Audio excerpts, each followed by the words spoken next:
우리는 지난 수요일부터 교회력으로 사순절 기간을 보내고 있습니다. 오늘이 사순절 첫 번째 주일인데요. 사순절이라는 이름을 갖게 된 이유는 이 절기의 기간이 총 40일이기 때문입니다. 지난 수요일부터 부활주일 바로 전 토요일까지 6번의 주일을 제외한 일수가 총 40일입니다. 그래서 사순절을 영어로는 봄철을 뜻하는 렌트라고 부르지만 헬라어는 테사라 코스테, 또 라틴어로는 콰드라 제지마라고 부릅니다. 다 숫자 40을 뜻하는 단어입니다. 왜 부활주일을 준비하는 이 기간을 40일로 지키는 것일까요? 교회사를 연구하는 학자들은 마치 출애굽한 이스라엘이 40년 광야 생활을 했고 또 예수님께서 공생애를 시작하시기 전 40일 동안 광야에서 시간을 보내셨던 것처럼 숫자 40은 성경적으로나 교회사적으로 고난과 인내를 상징하기 때문이라고 말합니다. 마치 예수님의 그 십자가처럼 말입니다.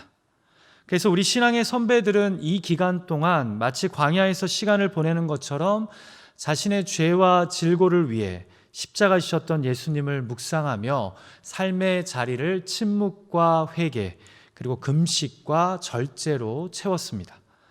예수님이 걸으셨던 그 십자가의 길을 함께 걷고자 했던 것입니다. 그래서 어떻게 보면요, 이 사순절 기간을 상징하는 것이 바로 광야 또는 그 광야에서의 삶이 아닌가 싶습니다. 그래서 저는 오늘부터 6주간 이 사순절 기간을 보내면서 어떤 말씀을 전할까 고민하다가요, 성경에 등장하는 여러 광야 이야기를 통해 우리 개개인을 향하신 하나님의 음성에 귀를 기울이면 좋겠다는 마음을 갖게 되었습니다.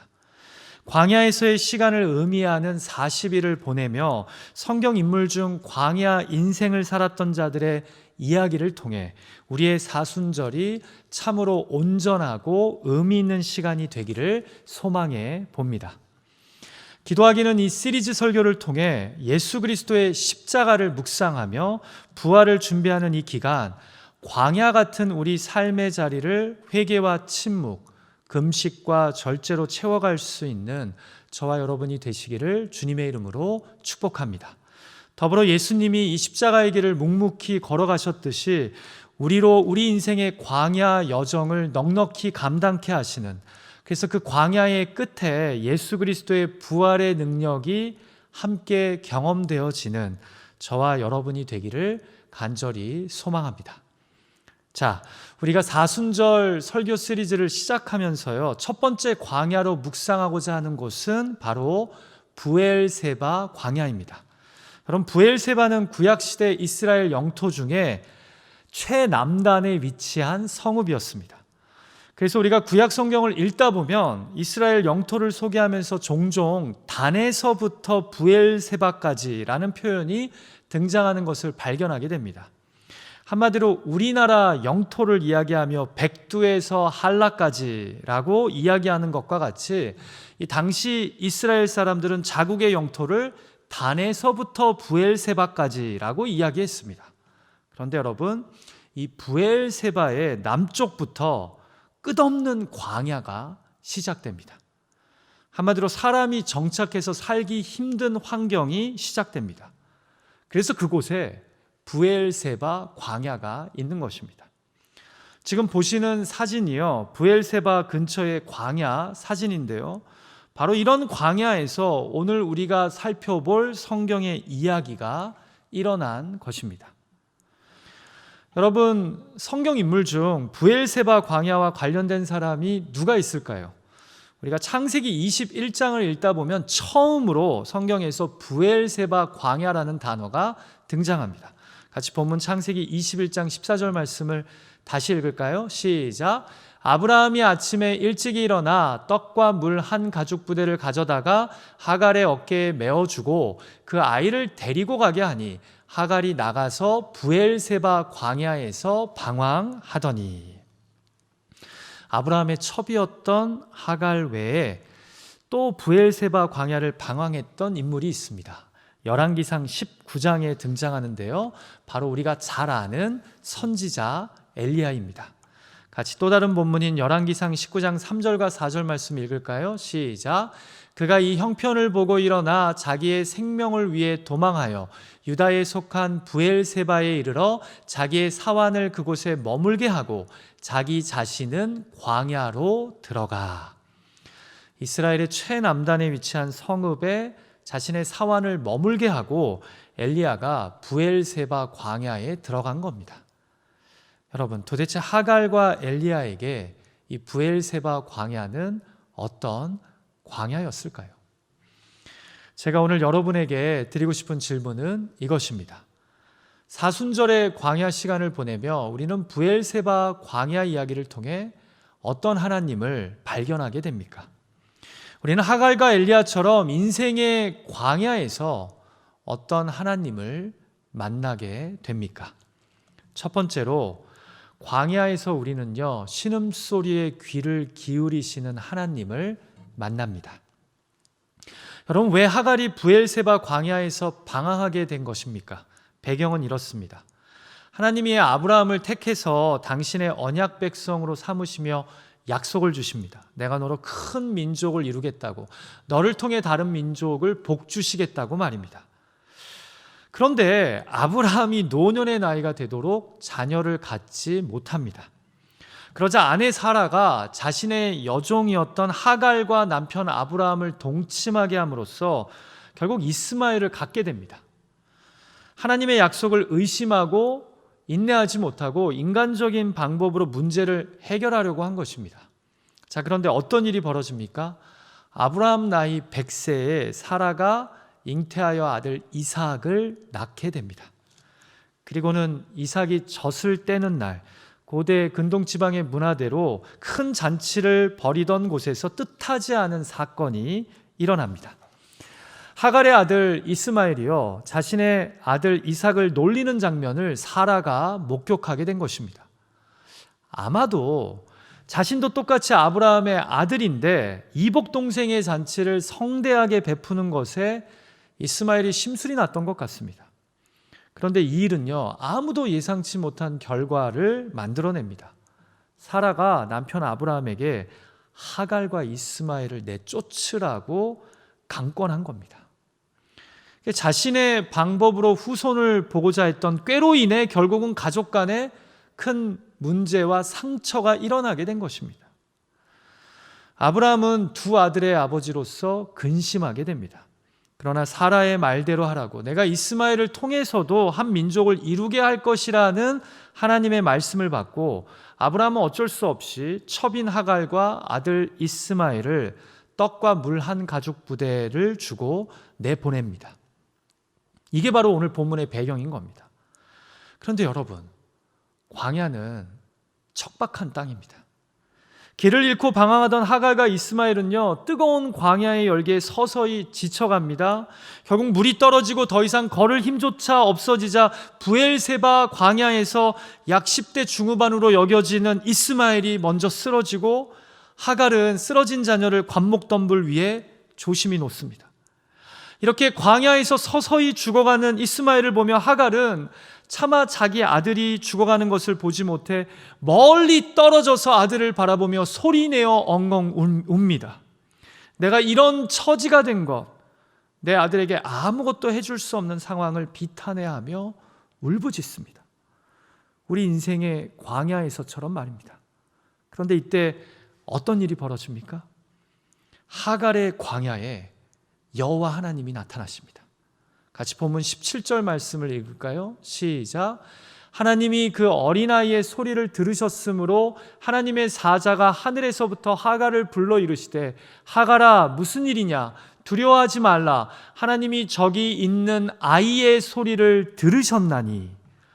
여러분, 성경이 우리에게 들려주는 메시지는 선명합니다.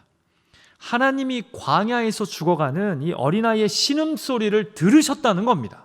그래서 계속해서 이시마 엘로힘, 하나님이 들으셨다, 하나님이 들으셨다는 것을 두 번 반복해서 강조합니다.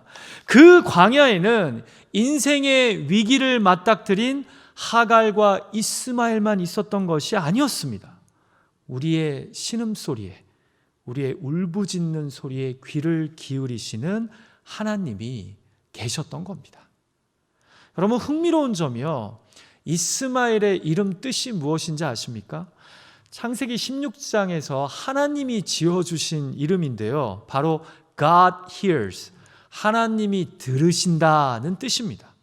그런데 실제로 지금 하나님이 브엘세바 광야에서 이스마엘의 신음소리를 들으신 겁니다. 광야에서 울부짖는 하갈의 소리에 귀 기울여 주신 것입니다. 여러분, 저는 이렇게 생각합니다. 하나님이 광야에서만 우리의 신음과 기도에 귀를 기울이시는 것이 아닙니다. 사실 많은 경우 우리가 광야에 가서야 우리와 함께 하시고 우리 소리에 귀를 기울이고 계신 하나님을 깨닫게 되는 것입니다. 이해가 되십니까? 우리가 창세기 16장부터 21장을 읽어보면요, 어디에도 하갈이 하나님께 기도했고 하나님을 갈망했다는 말이 없습니다. 그런데 하갈은 16장에서도 그렇고 21장에서도 광야에만 가면 자신의 고통을 들으시고 신음소리에 귀를 기울이시고 살피시는 하나님을 만납니다. 왜요? 광야 인생길에 들어설 때만, 인생의 고난을 겪어 사방이 다 막혔다는 것을 깨달을 때 하늘을 향해 고개를 들기 때문입니다. 그리고 그때마다 하나님이 나의 신음소리에 귀를 기울이고 계심을 깨닫게 되는 것입니다. 사랑하는 예배자 여러분, 사방이 다 막힌 것 같아도 고개를 들면 하늘은 열려 있습니다. 그 하나님을 바라보십시오. 그 하나님을 향해 기도하십시오. 그러면 광야에서 기다렸다는 뜻이 하나님은 우리의 신음소리에 귀를 기울이시고 움직이십니다. 시편 17절에 보면요, 시편 기자가 이런 고백을 합니다. 여호와여, 주는 겸손한 자의 소원을 들으셨사오니 그들의 마음을 준비하시며 귀를 기울여 들으시고. 여러분, 이 시편 기자는 자신의 기도 생활을 통해 깨달은 것이 있는 것 같습니다. 그게 무엇입니까? 여호와 하나님은 겸손한 자의 소원을 들어주신다는 것입니다. 여기 겸손한 자를 일부 영어 성경은 helpless, 그러니까 이 도움을 받을 그 소망이 간절한 그러한 상황에 처한 사람이라고 묘사합니다. 여러분, 광야가 우리를 낮아지게 합니다. 겸손하게 만듭니다. 그런데 바로 그때 하나님이 내 옆에 계심이, 내 기도를 향해 귀를 기울이고 계심이 발견되는 것입니다. 깨달아지는 것입니다. 부디 브엘세바 광야에서 하갈과 이스마엘의 신음소리를 들으신 하나님이 광야길을 걷고 계신 여러분을 향해 귀를 기울이고 계심을 잊지 마십시오. 다른 어떤 곳이 아닌 하늘을 향해 고개를 드실 수 있는 저와 여러분이 되시기를 간절히 축복합니다. 자, 두 번째로 브엘세바 광야에서 우리는 어떤 하나님을 만나게 됩니까? 광야에서 우리는 자포자기한 자를 일으켜 세우시는 하나님을 만나게 됩니다. 여러분, 우리가 또 다른 브엘세바 이야기에서 만나게 되는 이 선지자 엘리야는요, 사실 선지자임에도 어떻게 보면 이방 여인이었던 하갈보다 상태가 더 심각합니다. 왜 그런지 아십니까? 하갈은 광야에서 방황하며 어찌할 바를 몰라 울부짖다가 귀를 기울이시는 하나님을 만나지 않습니까? 그래서 다시 힘을 내어 주어진 삶의 길을 걸어갑니다. 그런데요, 선지자라는 엘리야는요, 일단 광야에서 하나님께 기도를 합니다. 여기까지는 대단하죠. 그런데 어떤 기도를 합니까? 그냥 여기서 자기를 죽게 내버려 달라고 기도합니다. 같이 본문 4절 말씀 읽을까요? 시작. 한 로뎀나무 아래에 앉아서 자기가 죽기를 원하여 이르되 여호와여, 넉넉하오니 지금 내 생명을 거두시옵소서. 나는 내 조상들보다 낫지 못하니이다 하고. 상황이 더 심각하죠. 갈멜산에서 바알과 아세라를 섬기던 선지자들과의 영적 전쟁을 갖고 큰 승리를 맛본 자로서 전혀 이해할 수 없는 그런 무기력함과 자포자기의 모습을 우리에게 보여줍니다. 여러분, 사실 인생의 큰 승리를, 큰 성공을 거둔 자가 오히려 뜻하지 않는 고난을 맞닥뜨릴 때 더 두려워하며 무기력하게 무너지지 않습니까? 넘어지고 무너져 본 적이 별로 없기 때문입니다. 그런데 우리 중에도 오늘 본문의 엘리야처럼 지금 이런 광야를 경험하고 계신 분들이 있지 않습니까? 자, 그런데요, 여기서 끝이 아닙니다. 그의 자포자기 절망에 빠져 스스로를 포기하는 증세는요, 더 심각해집니다. 5절과 6절을 보면 초라한 로뎀나무 아래에서 이 뜨거운 광야의 열기를 피해 누워있다가 하나님이 천사를 보내셔서 그를 어루만지시며 일어나 먹으라고 말씀합니다. 보니까 그냥 떡도 아닌 숯불에 구운 떡과 물 한 병이 준비되어 있었습니다. 여러분, 왜 우리 가래떡 구워 먹으면 정말 맛있잖아요. 물론 그거와 똑같은 그런 상황은, 느낌의 맛은 아니었겠지만 이건 대단한 사인 아닙니까? 그냥 물만 줘도 대단한데 구운 떡과 물 한 병을 천사가 지금 엘리야에게 제공하는 거예요. 여러분, 우리의 광야 인생에서 이런 하나님의 함께하심과 위로하심을 우리가 경험한다면 모두가 벌떡 일어나 다시 힘을 내어 버겁지만 주어진 삶을 감당해 가지 않을까요? 그런데 엘리야에게 불어닥친 이 무기력함과 자포자기는요, 우리의 생각보다 훨씬 컸던 것 같습니다. 보십시오. 먹고 마신 다음에 다시 눕습니다.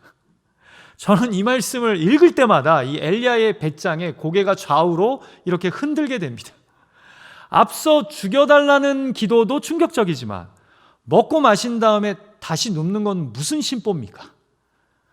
이게 무슨 의미를 갖고 있는 거예요? 일어나기 싫다는 거예요.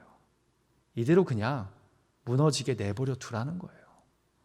주변 사람들만이 아니라 자신도 스스로를 이미 포기한 상태인 겁니다.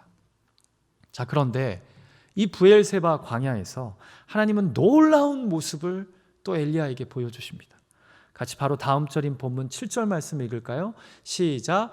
여호와의 천사가 또다시 와서 어루만지며 이르되 일어나 먹으라. 내가 갈 길을 다 가지 못할까 하노라 하는지라. 아멘. 이런 위로가 있을까요?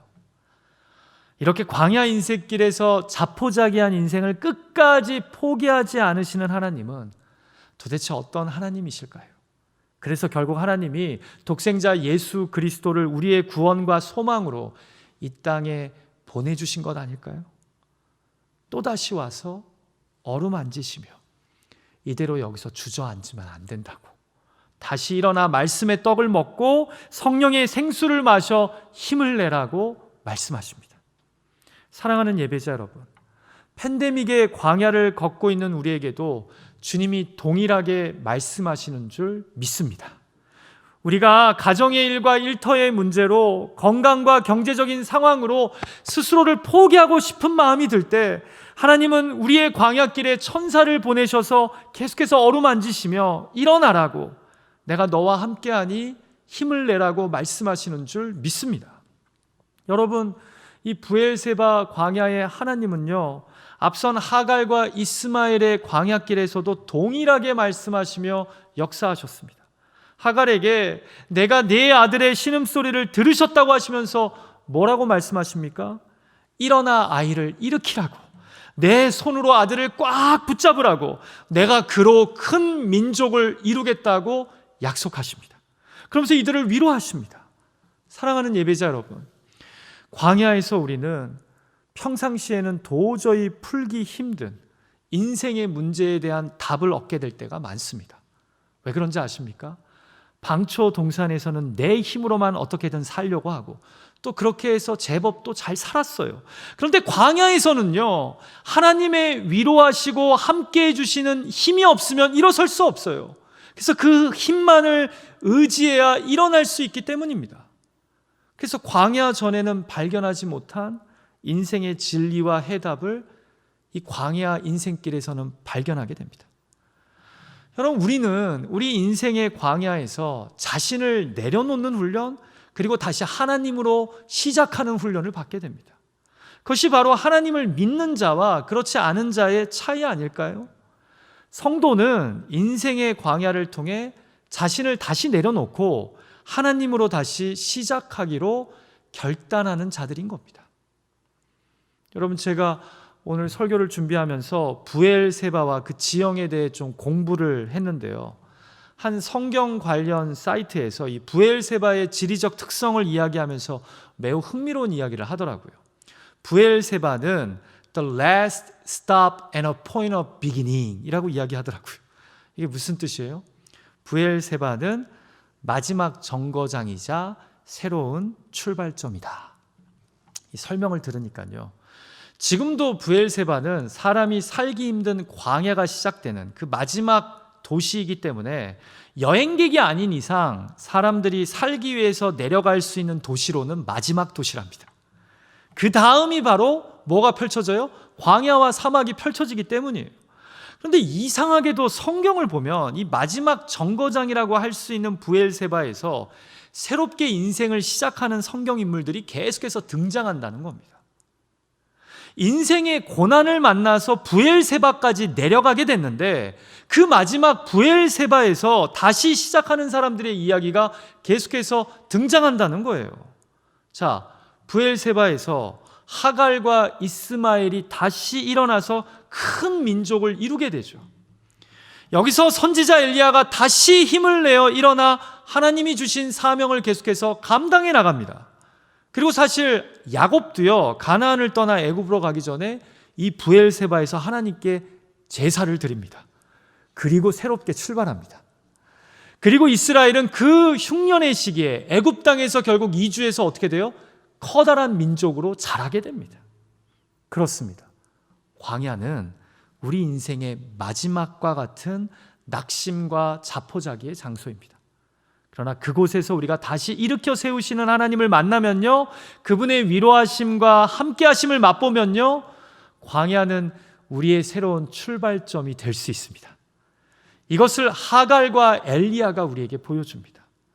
부디 스스로를 포기한 자를 포기하지 않으시고 오히려 어루만지시며 말씀의 떡과 성령의 물을 주시는 하나님을 통해 다시 일어나 시작할 수 있는 저와 여러분이 되시기를 주님의 이름으로 축복합니다.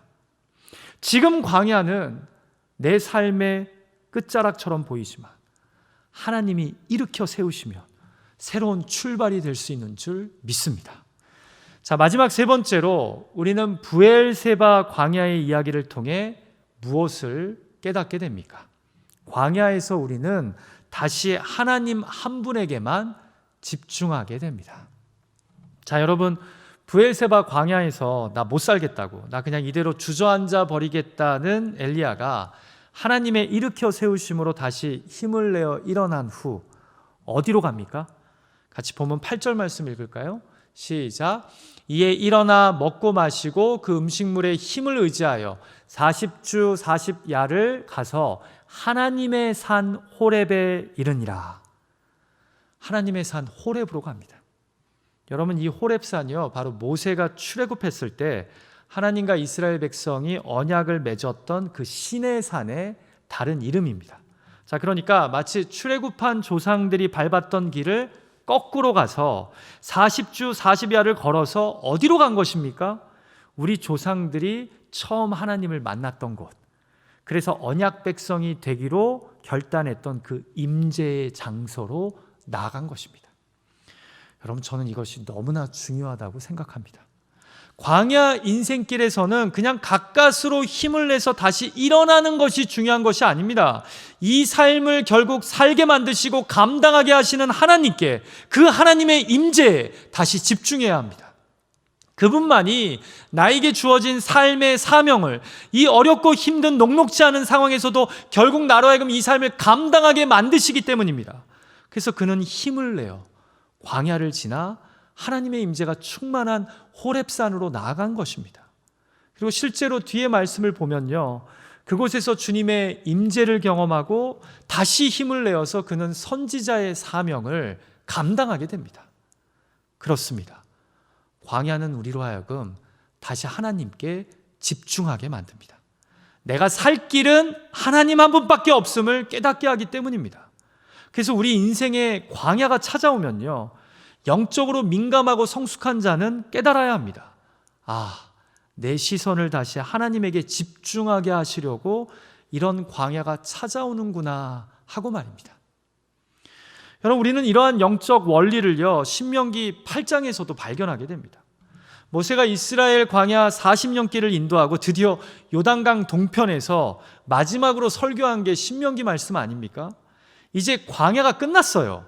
요단강 서편에 젖과 꿀이 흐르는 약속의 땅이 지금 눈에 보여요. 그런데 여기서 모세가 어떤 부탁을 합니까? 신명기 8장 2절 말씀 볼까요? 내 하나님 여호와께서 이 40년 동안에 내게 광야길을 걷게 하신 것을 기억하라. 이는 너를 낮추시며 너를 시험하사 내 마음이 어떠한지 알게 하려고 그렇게 하셨다는 거예요. 그래서 광야길로 너희를 40년 동안 훈련시켰다라는 거예요. 그래서 뭐라고 얘기해요? 나중에 너희가 저 약속의 땅에 가서 정착하고 집이 생기고 매 철마다 열매와 곡식이 나게 되었을 때 너희가 이 광야에서 만난 하나님을 잊어서는 안 된다고 이야기합니다. 같이 읽어볼까요? 8장 12절에서 14절 말씀이에요. 시작. 내가 먹어서 배부르고 아름다운 집을 짓고 거주하게 되며 또 내 소와 양이 번성하며 내 은금이 증식되며 내 소유가 다 풍부하게 될 때 내 마음이 교만하여 내 하나님 여호와를 잊어버릴까 염려하노라. 여러분, 보통 인생의 광야길이 우리 앞에 펼쳐질 때 우리는 왜 내게 이런 일이 일어났냐고 고민하며 하나님에게 따지기도 합니다. 여러분, 이해할 수 없는 일들이 일어나는 이유는요, 별 생각 없이 사는 나를 깊이 생각하며 살도록 하기 위한 것입니다. 하나님이 우리를 척박한 광야로 이끄신다면, 광야의 삶을 용인해 주신다면 그것은 우리가 그분에 대한 굶주림을 느끼는지 아니면 혹은 우리가 손에 넣지 못한 위안과 쾌락에 대한 굶주림을 더 느끼는지 확인하기 위해서입니다. 여러분, 우리가 이전에 경험했던 인생 광야를 돌아보십시오. 그때 우리는 아마도 한결같이 하나님, 도대체 어디 계십니까? 하나님, 저에게 주셨던 약속은 어떻게 된 것입니까? 라고 물었을 겁니다. 그러나 여러분, 사실 광야에서 하나님은 나의 불평이 아닌 믿음을 기다리고 계셨고 하나님이 주시는 선물이 아닌 하나님 자신을 구하기를 바라시지 않았습니까? 여러분, 이렇게 한번 말씀드려보죠. 광야에서는 물이 매우 귀합니다. 그래서 우물을 팝니다. 그런데 파고 파도 물이 나오지 않으면 어느 순간 그냥 지쳐서 포기하고 멈춥니다. 우물을 파는 것조차 힘들고 버겁기 때문입니다. 그런데요, 그때 좀 더 파야 합니다. 여러분, 많은 사람들이 광야 인생길에서 기도에 입문합니다. 기도에 열심을 냅니다. 지치고 목마름을 느끼면 그런데 기도를 멈춥니다. 그것은 당장 우물에서 물이 나오지 않고 우물을 더 파기가 너무나 힘들어 보이기 때문입니다.